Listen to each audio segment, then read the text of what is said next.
Alright, next question देखते हैं. Two particles A and B move with the constant velocities v1 and v2 at the initial moment. Their position vectors r1 r2 are respectively. The condition for particle a and b for their collision is, particle A यहाँ पर है, particle B यहाँ पर, इसका position vector r1 है और ये r2 है. दोनों अगर ऐसे चले कन्वर्जिंग पाथ में, एक ऐसे चले और एक ऐसे, तो कोलाइड हो जाएंगे कहीं ना कहीं जाके आगे, है ना.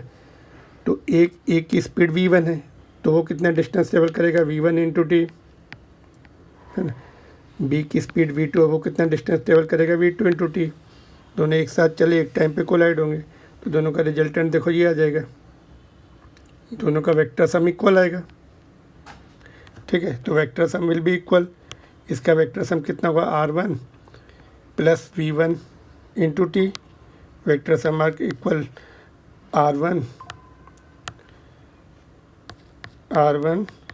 प्लस v1 इंटू टी और दूसरे वाले का r2 plus v2 into T.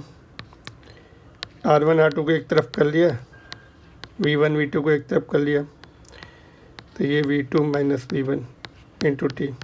Option में t नहीं है ना, तो t को एलिमिनेट करना है. t की वैल्यू निकाल के इस इक्वेशन में पुट कर देंगे. इक्वेशन 1 है, तो from 1 t r1 minus r2. ठीक है, इसका ये हो गया और v2 माइनस v1 को इधर ले आएंगे, equal to T.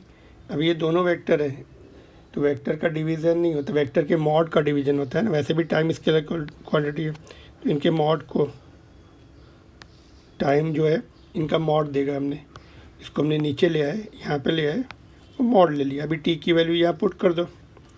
Putting the value of T in 1 from 1 r1 minus r2 is equal to v2 minus v1. यहाँ पे एरो लगेंगे.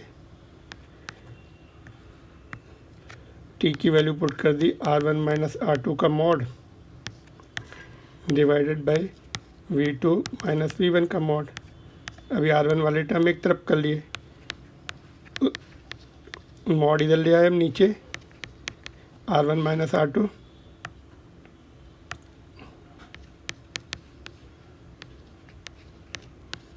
Divide by v2 minus v1.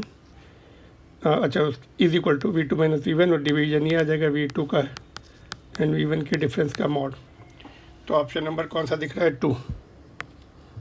ठीक है, इसमें देखिए कोलिजन के लिए दोनों को कन्वर्जिंग पाथ फॉलो करना पड़ेगा और उनका जो रिजल्टेंट है दोनों का सेम आएगा, है ना. इसीलिए हमने इक्वेट किया उनके रिजल्टेंट को. ये डिस्टेंस कितनी हो गई, स्पीड इनटू टाइम. ये वाली डिस्टेंस है स्पीड इनटू टाइम. फिर हमने इक्वेशन सॉल्व करके टाइम निकाला. टाइम स्केलर क्वांटिटी है और दो वेक्टर के डिवीजन मॉड में ही पॉसिबल है ना, इसलिए मॉड लगाया है.